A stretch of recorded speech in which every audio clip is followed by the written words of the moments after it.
Basic girls are a cash, I got this space on my grind. Solamente tú y amare, puta, todo caítela.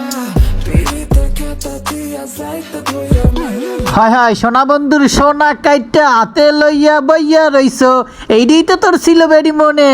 এই নির্লজ্জ মেয়েটা কিভাবে তার স্বামীর টুনটুনিটা কাইটটা ফেলাইলো, ফুল কাহিনীটা একটু শুনুন। পুরো ঘটনাটি সাকিবের নিজ মুখে শুনুন। কি মিক্স করে নিয়ে আসছে আমি দেখি নাই। আমি কিন্তু অনেক ভালো ভালো অভিনয় নিয়ে আমি স্বপ্ন দেখছি। 22 সালের পরে আমার কোনো কন্টেন্ট নাই।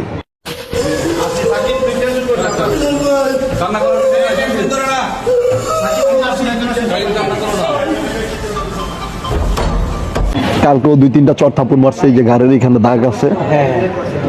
তারপর আমি ঘুমায় দিছি, জান তোমার জন্য একটা নিয়ে আসছি। আমি কিনে আসছি, এত সুন্দর করে কথা বল।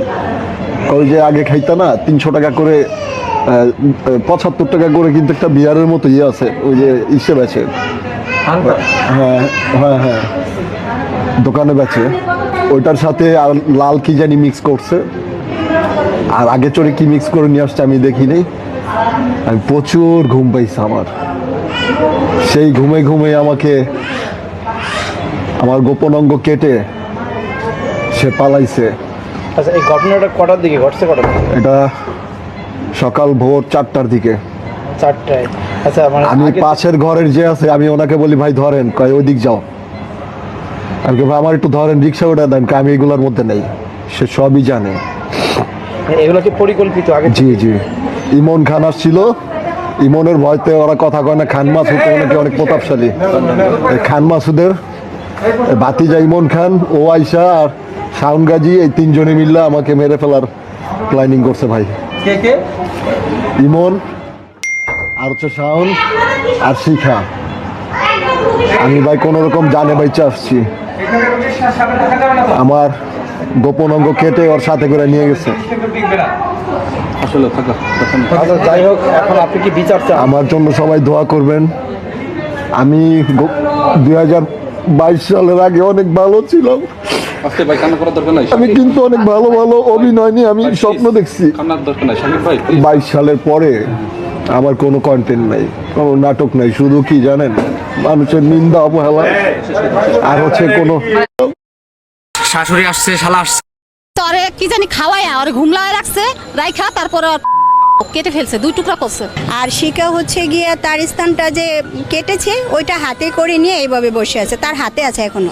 আমার ঘরের ড্রেসিং টেবিলে আয়নার সাথে মাথায় বাড়ি দিছে, আয়নাটা ভেঙে গেছে আর টুকরা এখানে লাগছে, কাইটাও গেছে। সাকিব যে জায়গায় থাকে ওই জায়গায় কিন্তু শিকার 2টা হাজবেন্ড। ও যে 5 লাখ টাকা চাইছে, আমার যদি সেরকম তৈফক থাকতো আমি অনেক আগেই ওরে ছাড়াই দিতাম, আমার ছেলেরে বাঁচাই দিতাম। যেই স্বামী আমার সন্তানের সাথে এমন করবে, সেই স্বামীর সাথে তো আমি কোনোদিনও মানে মুখ দিয়ে কথাই বলবো না। তো সেই স্বামীর সাথে সে সংসার করে কিভাবে? 1 লাখ টাকা কাবিন করছে, পরে আবার প্ল্যানিং করে ওরে আবার 5 লাখ টাকা কাবিন দিছে। তো ওর মনের ভিতরে প্ল্যানিং ছিল মনে হয় যে ওরে জেলখানা থেকে কিছুদিন আগে ছাড়াই আনছে। ওর হয়তো প্ল্যানিং ছিল যে ওরে আইনা যেভাবে কলে কৌশলে মানে ওরে ওর জীবন নষ্ট করে দিবে, লাইফটা বরবাদ।